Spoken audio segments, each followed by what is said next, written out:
Welcome to another Sunday Masterclass. I'm about to start painting a picture of this photograph which my friend Georgianne took. It's got the most beautiful composition. I was immediately attracted to it. I didn't need to move anything around. And in today's video, I'm just going to be concentrating on drawing this part here. So I will be filming all of the rest because I normally put these full paintings out as mini courses.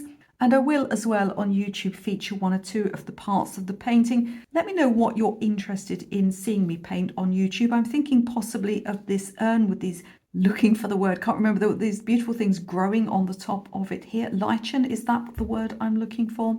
The other thing I'm thinking of doing is showing you how I would tackle a big tangle of flowers like this. But if there's any other elements that you're interested in seeing on YouTube, let me know.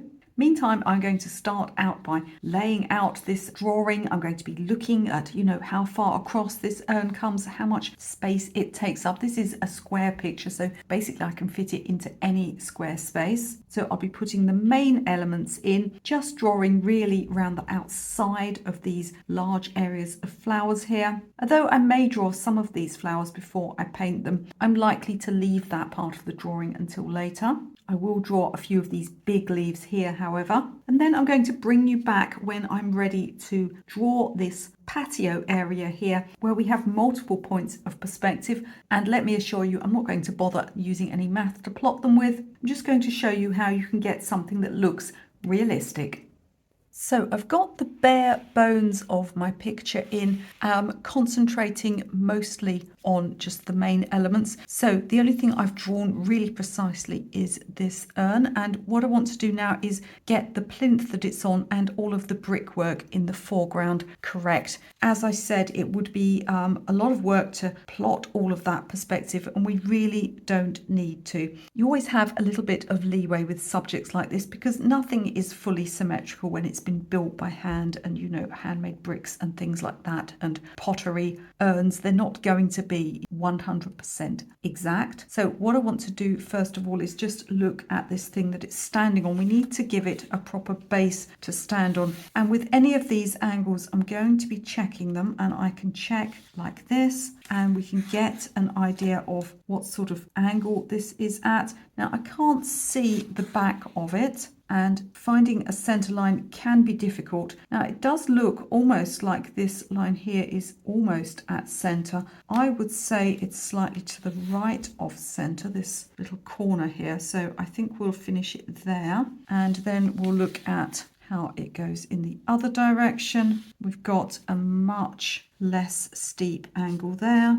And to some extent with these, you need to just sort of see if they look like they're working correctly. Now, if we have a back part of this, these lines will not be parallel. They'll be coming in slightly because this one will be coming in towards the vanishing point. So we can kind of make a little bit of a guess at that. And then coming across here, again, we can check that angle. Looking at something like that, that looks to me like it's working quite well. Uprights, generally speaking, stay upright when you're doing brickwork and stuff like this. Any building, any plinth, any tower will generally have the horizontal perspective adjusted. The vertical perspective will usually stay upright. It depends how tall this is. So anything that's just sort of, average size or 1 or 2 stories, you're pretty safe to keep these uprights vertical. Once you get into tall buildings or things that you're looking extremely far up at or extremely far down at, then you will get some change to that vertical perspective. Now, again, we've got a line coming up here for the base of this block that it's sitting on, but it will not be parallel because we'll have lines of perspective going that way. So what's going to happen is rather than being parallel, it's just going to go slightly smaller towards the back. And if you have trouble remembering, just remember that things get smaller as they go away from you. So we'll just take that up like that. And the same on this side here. We'll go a little narrower as it goes away from us, like so.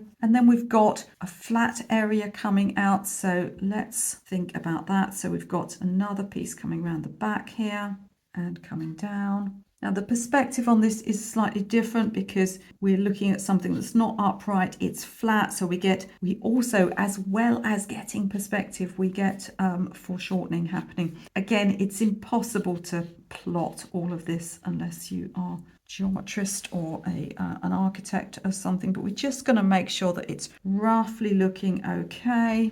And all the time remembering that things get smaller as they go away from us, and that things we're looking across at may be somewhat foreshortened. And you really can be quite instinctive with this. If you look at something and it just isn't looking right, particularly if it's standing up towards you, then that's the time to lessen the angle, and that will make it lay down a little bit. I'm just going to take that in a little bit here. I really have got very scruffy pencil here, and I need to go and sharpen this pencil actually, which I'll do in a moment. Now we've got another set of upright bricks, and I can see they are just further over to the left than the upper plinth, so I can pop that in there. We can't actually see this bit around here because there's all sorts of things growing. And now I'm going to start to look at the brickwork.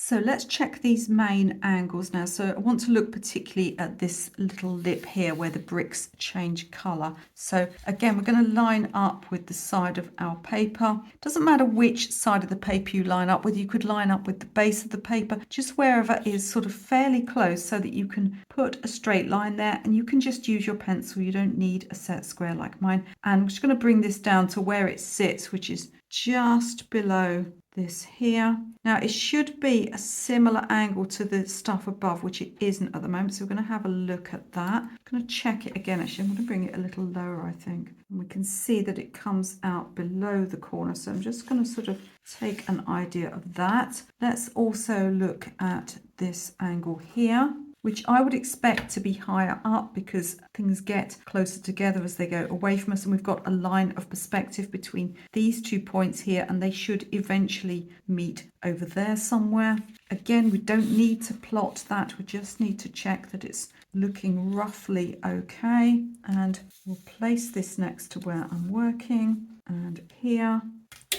That's good because this is going together. Now this here does not look right at all, so we'll have a think about that. So I'm thinking that it should probably be much more like this, which would mean we need to adjust this here. As I said, we've got some leeway because we've got plants growing all over this part here. We just want it to be looking good enough. And then we've got the bricks that go in the other direction. So let's see if we can get that line there. And I'm just judging where to put it by sort of where it sits in relation to the outside of my board. In fact, I think we're going to move that up a bit. Now, remembering that you can be scuppered by these things a little bit, and I don't think that angle there is right, actually. You can be scuppered by these things a little bit because people that build things tend to do random things like put odd-sized bricks in. So you might think, well, the bricks have to get smaller as they go away from me. And then you think, well, why are they so big in the distance? Could just be that they've used different sized bricks. So that's actually looking kind of okay there now. And we'll think about these lines here. So we've got large bricks here, and again, they're going to be going towards each other, those lines, as they go over there very slightly. So we can take this one up again. So we want these lines of perspective. So you want to think that all of these lines will eventually, you could, if you had a longer pencil, what you would do is you can kind of, they'll meet across like this. They'll eventually go into one over here. Do use a bit of instinct about this. If it doesn't look right, just move it. And I'm feeling like that all looks roughly like it hangs together. And again, we could take a line in between here. I don't like to take lines directly out of the corner. It isn't a good composition device. So I'll just come a little bit above there. What we can start doing then is we can start putting bricks in. So for the brick lines that go that way, they also will follow their own perspective. And again, we don't really need to work it out. But I do have, I have sort of 2 bricks here, or at least lines of bricks, because what we'll do once we've got those lines there, and again, they'll get wider as they come this way, and then we can start putting in, I think I've got sort of, one here.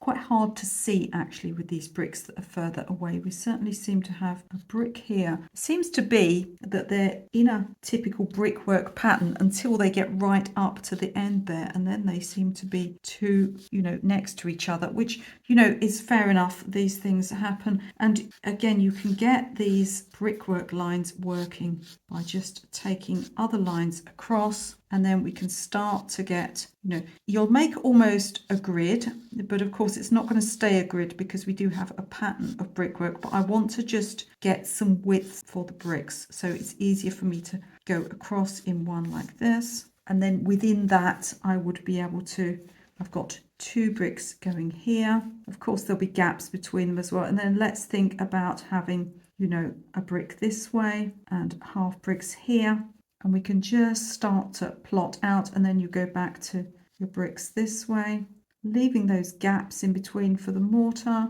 If I need to, I'll take out any of those other lines that are confusing me. Let's have a brick here. Once I've worked this area out here, bearing in mind that the bricks are going to get much larger here because this is closer to our eye line, we're looking across here, so they're going to be larger here, smaller, and they have actually physically used smaller bricks here than here as well, so that's something to consider as well. So I'm going to finish drawing this area in here before I worry about the bricks that are going that way in this corner. So I've made some adjustments down here. So they look like they were standing up in this corner. Now, if ever anything looks like it's standing up, it means the angle is too steep and it's too deep. So what you need to do is lessen the depth and flatten the angle out. So I'm fairly happy with that. Now, you notice there's all sorts of random marks and lines over there where I've been playing around with things, but all that really matters is that I've roughly got plotting marks for bricks, because when I paint it, I'll clean up the pencil a little bit, and then when I paint it, what I'll do is I'll just put, either a light color underneath and then dark on top, or actually looking at this, I think these bricks are almost the other way round, aren't they? They're light on top of dark, so I'll probably put a wash right the way across, and then I'll make the mortar in between. And these bricks over here, I've sort of looked at starting the angle here, and I think I'm actually going to make it even flatter than that. It needs to be a low angle, otherwise, as I said, these bricks will stand up. So let's get that angle nice and low, and then we're going to get the brick crossways pieces going across. Now these are actually different. These are not done in a brickwork pattern. They're actually placed next to each other, which makes things a little bit easier, doesn't it? So again, we're going to have this perspective going here,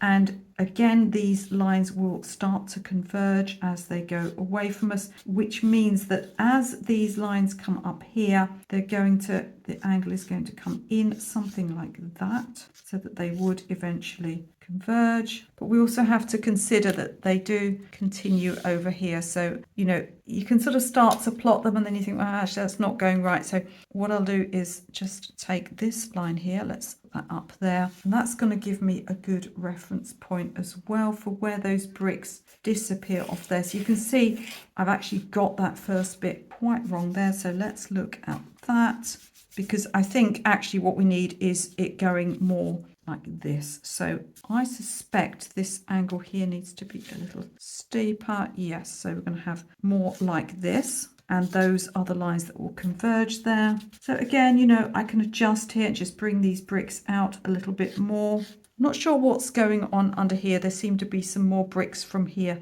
that have been pushed further across, but I'll worry about those later. So let's adjust these lines here. Sometimes it helps to get, a much longer ruler or a much longer piece of paper, so you can start to really plot where these things might go. And I'm just going to I think I'll put one in the middle there.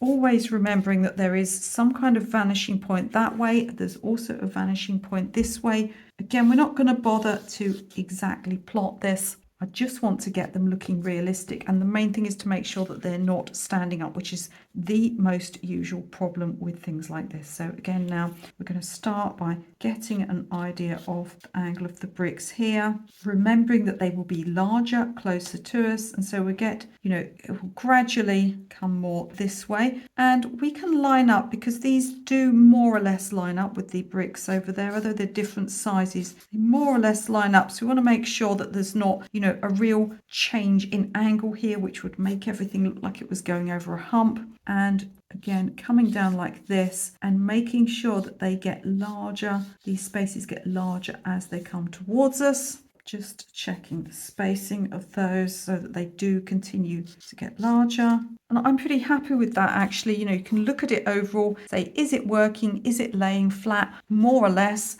And within each of these, then I can just draw myself a brick, or I can do it later on with the paintbrush. And then the last thing I've got to worry about is this corner around here, and we can just continue these lines across. So we'll continue these lines here, and remembering again that the perspective will be reaching a point over here somewhere. So as I take these lines down, we can angle them up slightly. We've actually got different bricks facing different ways here, and I can start by just maybe randomly drawing a couple here like this, and then think about some that face the other way. Remember that these end lines as well, they won't be at a right angle. They also follow those lines of perspective in. So if the edge of this brick is here, these are going to come in here. It is not an exact science. I'm going to play around with it until I get it right.